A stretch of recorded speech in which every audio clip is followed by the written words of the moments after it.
All right, welcome to the Whiskey Vault. I'm still Rex. And I'm still Daniel. And this is a whiskey that we're trying because it's a whiskey review channel. Supposedly. Yeah. It's what the title says. We'll see how much of a review we get in here because Daniel always steps on my reviews. Go ahead and get started. Okay. Ooh. We are in Scotland right now. We are in Scotland.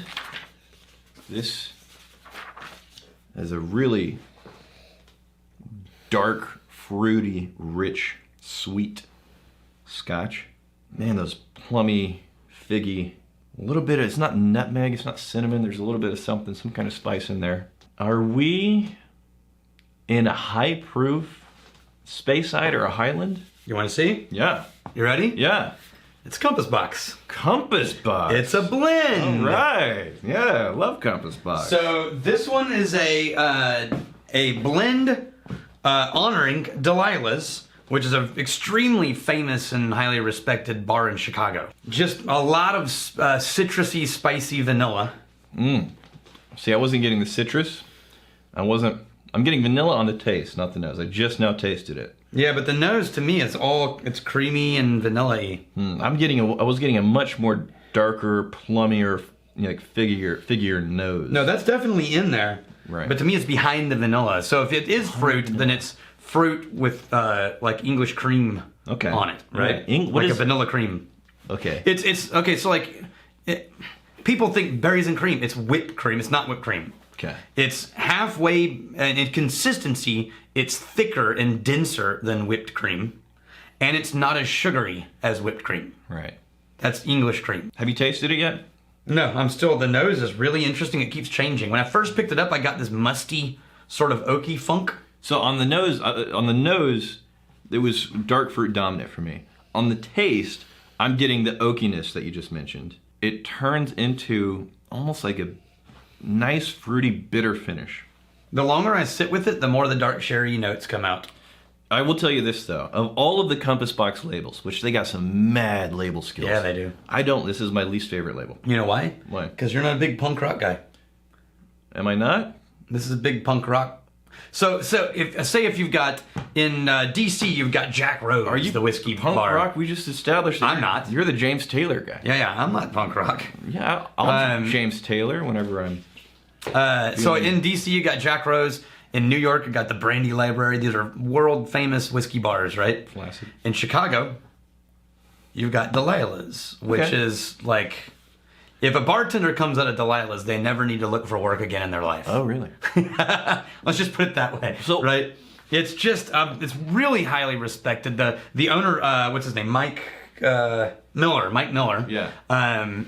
Is open armed to the whiskey community and the cocktail, encourages growth and study, and he's just a big hearted industry guy. Yeah. As far as like his open arms. A pillar of culture and whiskiness. Yes. And so Compass Box has been making special editions for Delilah's for a bit. Interesting. So go ahead. Put a period on it because I want it. You said something that was really interesting to me. If a bartender comes out of Delilah's, they never have to work. They never have to look for work again. Mm-hmm. What is it about Delilah's and the bartending experience and the reputation that this career path? It means if you have that experience, you know that you're good in A, B, C areas. I've never worked at Delilah's, and I've only ever visited Delilah's as a customer. It's the one job you've never had. Yeah, and I don't know anybody there. I've only been there as a customer. Yeah. It was a long time ago. And I've never worked there. I don't know any of the people in charge. Mm-hmm. But my understanding from the industry people I know is that if you come out of Delilah's, you know what you're doing. You're no bullshit. Yeah. You've got skills. Yeah. Or else you would never have lasted or been hired. Sure. You're probably extremely knowledgeable in whatever category you've chosen to focus on. Yeah. You're an artisan. Yeah. They are welcomers of artisans and artists, right? Yeah. And so when someone comes out of there, one, not only are you artist and knowledgeable, right, but you had the chops to cut it in a very fast-paced, high-energy, high-pressure job situation. Okay, so that explains a lot because I'm going to make a really broad blanket statement that is right. It's almost a universal truth. The balance between just artistic ability and the ability to make some damn money and understand the practical reality of business. Get shit done. That is so rare. And last. You can find business people that are boring as and you can find artists that can't make a dollar, but to find that skill set in one human being is amazing. Yeah. All right. So they're artists who get shit done. That's amazing. That's my understanding of the industry of anybody coming out of What Delilah. city was this in? I want to go now. Chicago. Chicago. All right. Yeah. Want to go right now? It's my birthday. Let's go. Yes. Honestly, this is 46%, and that's respectable. I'm actually getting more character out of that 46% than I would have expected. I'm getting the barrel. I'm getting the dark fruit. Because it's Compass Box. Well, Compass Box always does really nice stuff. It does everything. Yes, This whiskey covers the gamut, man. This is not just one thing. Right. It begins as one thing. It opens up into oaky notes. It starts to finish in sherry and dark fruit. Right. And you come back to the nose. It starts vanilla. Because this turns dark sherry. Because this is a blend, it can't be pinned down to a region. But I was saying Speyside or Highland. Highland. If it had to become one thing. Okay. I think Highland. Okay. All right. So here's what's in this. You ready? Because Compass Box gives you this information. Oh, yeah. This is some serious. That's another thing. We are self-accused. We accuse ourselves not on everything they do, because there's like one or two things they do that we're not, over the moon about, head over heels about. Yeah, like orangery. But they usually are making some amazing stuff. Yeah. What's your thing?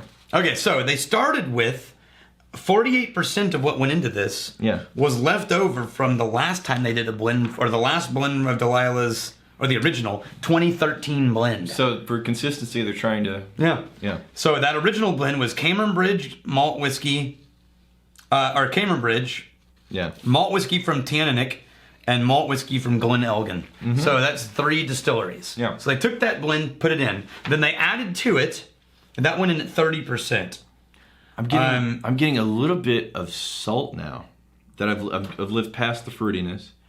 I'm getting a nice salty. I'm not going to go so far as to say earthy, but it's almost the dark fruit is so dark that it's turning into something that's playing well with the wood. So you've got that blend, and then you've got 10% grain whiskey from Cameron Bridge, 10.5% malt whiskey from Milton Duff. So that's 10.5 on each. 20% Tananic, a 15% Aberlour. Oh, Oh, no. Oh, sorry. A malt whiskey made near the town of Aberlour. I love when they do that. Yeah. And 15% malt whiskey from Linkwood. So those are the situations where the distillery says you can't name us. Or there's just a reason you can't say the thing. It's like, well, it's a distillery that's close to this town. Right. And then the distillery's named after. Right. It's not a stretch to figure out what that is, actually. That's just the tiniest bit of water here. Just the dashiest, dippiest bit. And I'm going to do a very small amount of water because I have a very small amount of whiskey left. All right. We got a Reddit comment here from the Whiskey Tribe subreddit. I've had this less than half full bottle of Chivas Regal for around 12 years since my grandfather passed away. Would it be worth drinking after all this time, or is it more of a sentimental piece now? Half full, but 12 years. Yeah. Is it worth drinking now? Like, try it out, man. See if it would... So, here's my vote. I don't think any whiskey is for hoarding. Yeah. Period. Right? The bottle is, that's a sentimental piece. Sure. But I have however, I don't think it's necessarily something you just like, just drink it, dude. So, for example, I have a bottle in my office of Johnny Walker Gold. Okay. Right?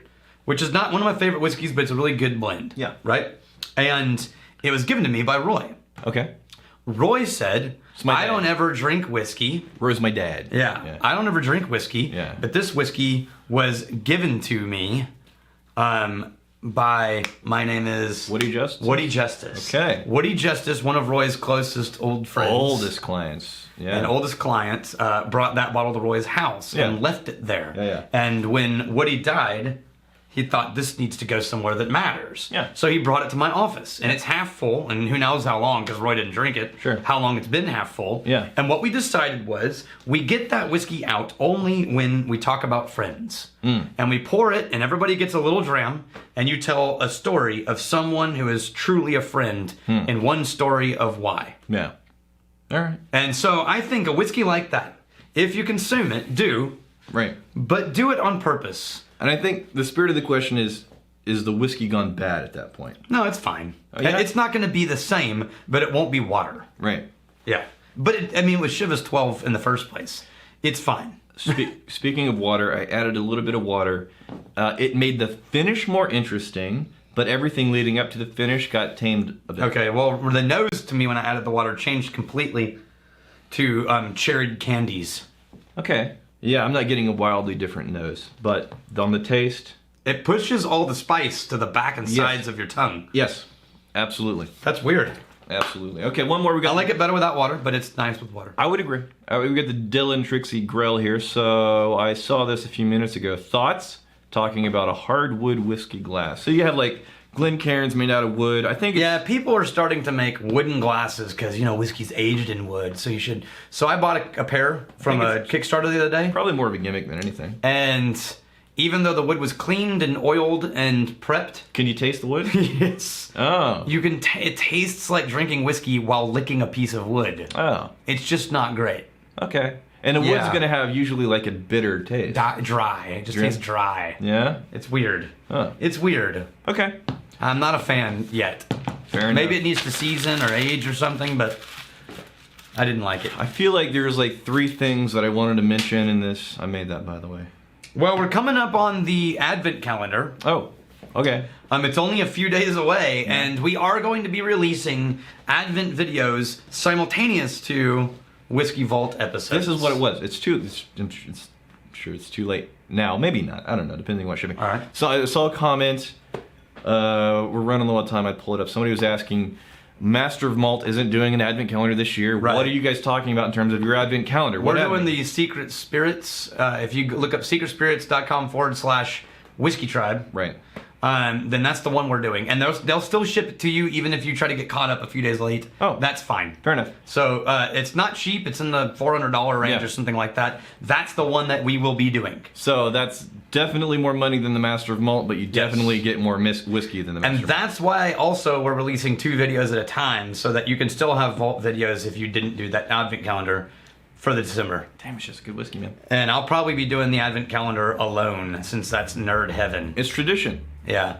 It's tradition. Yeah. Here's to fighting, stealing, and drinking. If you fight, may you fight for a You friend. steal, may you steal a lover's heart. And if you drink, may you drink with us. Hey, thanks for hanging out with us in the Whiskey Vault. Don't forget to throw in a like, hit that subscribe button on the bottom right, and drop a question or comment down below.